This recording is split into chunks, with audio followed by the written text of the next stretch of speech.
Hello, and welcome to episode 114 of Rivers Arcade Review. My name is Ed. My channel is dedicated to the coin-operated video games of yesteryear. Today I'll be reviewing a favorite of mine, Blasteroids. Blasteroids was released in 1987 by Atari. My first time playing this game was at Funtime Square in hometown Illinois. Blasteroids is a space shooter game in which you control your spaceship with a spinner and 3 buttons. 1 to fire, 1 for thrust, and 1 for transformation. This game is the third sequel in the Asteroids franchise. You need to battle your way through a series of asteroids as well as a series of other enemies. The game begins with a level select screen. You have 4 levels you could choose from. You can choose from easy, medium, hard, and expert. You will earn a bonus of 50,000, 100,000, or 150,000 for beginning on the harder levels. Once you choose the level, your game will begin. This game plays very similarly to Asteroids, although there are many new items. The first major difference is the playfield itself. The background of the playfield is no longer a static image, but a detailed picture similar to Asteroids Deluxe, although it will change every wave. The next noticeable difference will be the asteroids themselves. The asteroids are no longer drawn in vector graphics, but now in simulated 3D full color.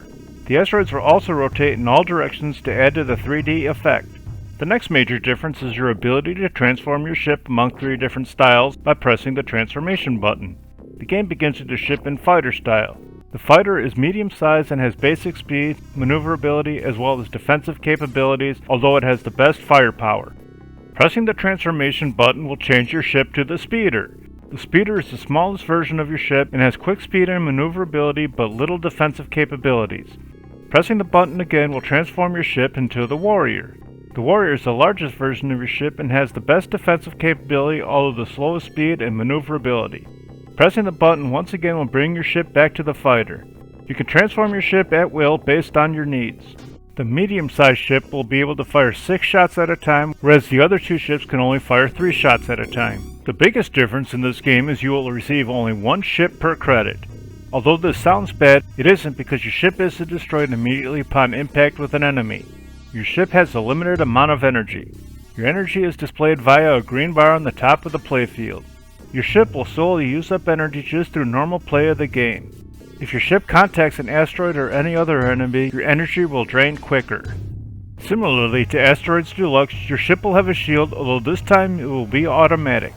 You will begin with no shields, although you can earn them with power-ups throughout the game. This game has the same physics as previous Asteroid games. Pressing the thrust button will cause your ship to move forward, although the size of your ship will affect how fast and soon your ship will move. The smaller your ship, the quicker your ship will begin to move, as well as the higher top speed. Releasing the thrust button will cause your ship to drift to a stop, although the size of your ship will affect how quickly your ship will stop. When your ship is medium-sized, it will act similarly to the previous Asteroids games, meaning your ship will begin accelerating and achieve an average speed in approximately 2 seconds.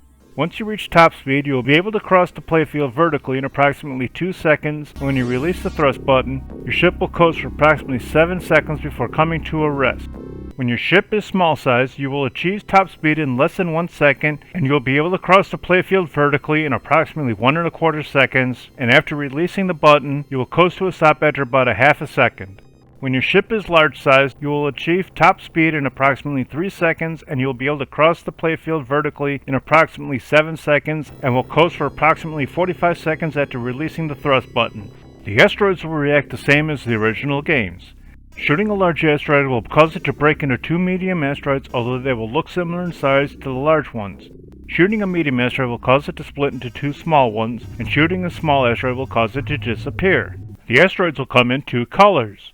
The standard asteroids will be colored gray and will act like normal asteroids, although the red asteroids will react differently. The red asteroids will have power crystals inside them. Shooting a large red asteroid will cause it to split into 1 red and 1 gray medium asteroid, and shooting a medium red asteroid will cause it to split into 1 gray and 1 red small asteroid.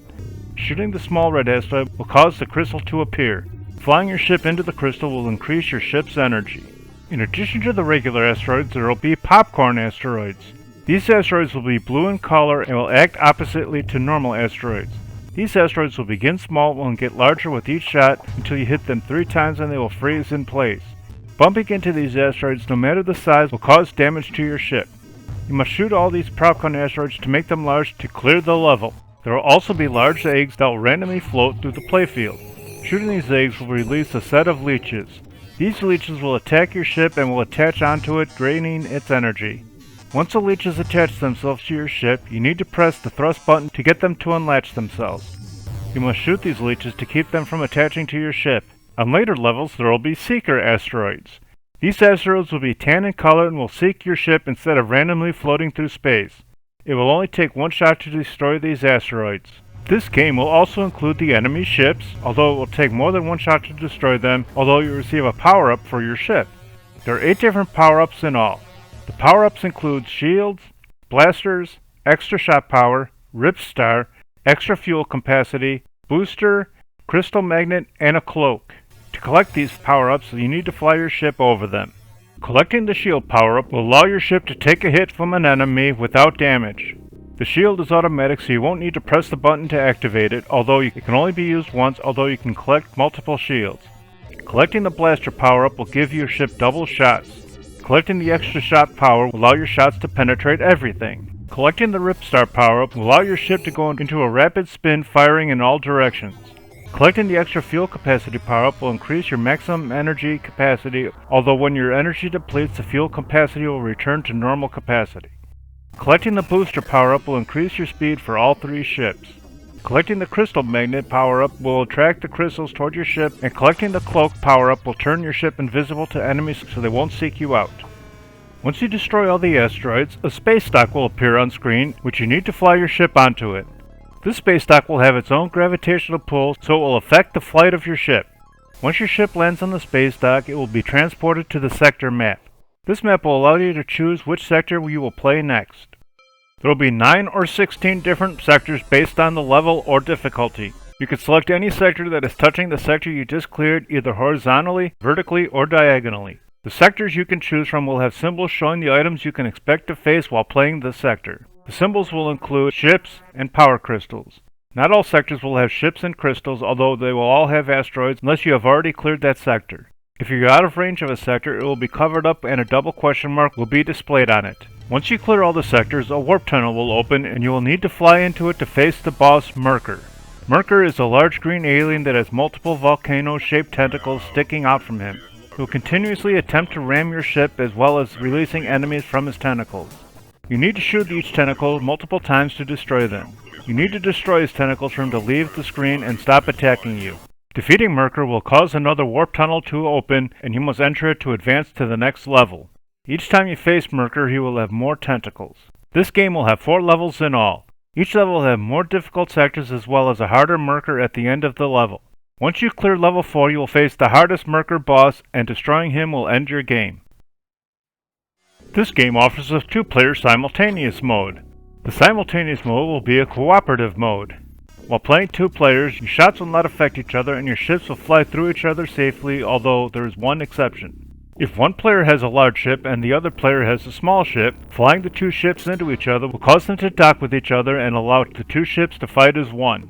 The player that began as the large ship will have control of the rotation, thrust, and firing of the ship, and the player that began with the small ship will be in control of the turret of the double ship.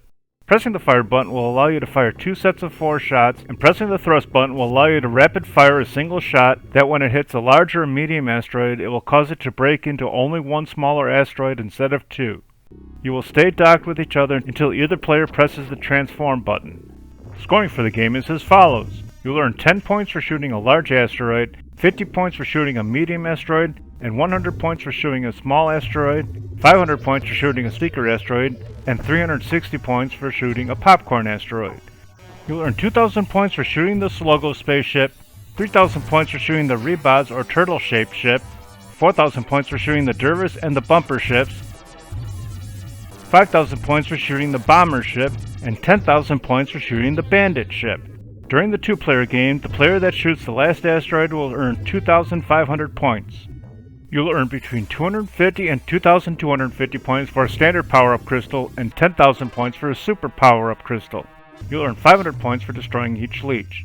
When facing Merkur, you'll earn 500 points for each of the mini ships, 2,000 points for each blob, and you will earn 7,500 points for destroying each of Merkur's tentacles. I really enjoyed playing this game and highly recommend playing it whether in an arcade setting or on an emulator. I like this game more than Dig Dug, but not as much as Punch-Out, so Blasteroids shoots its way into the 37th position overall. Thanks for watching, I hope you enjoyed it. If you have any games you'd like me to review, please leave a message below or on my homepage. Please remember to hit like, share, and subscribe, and stay tuned to new videos every Sunday.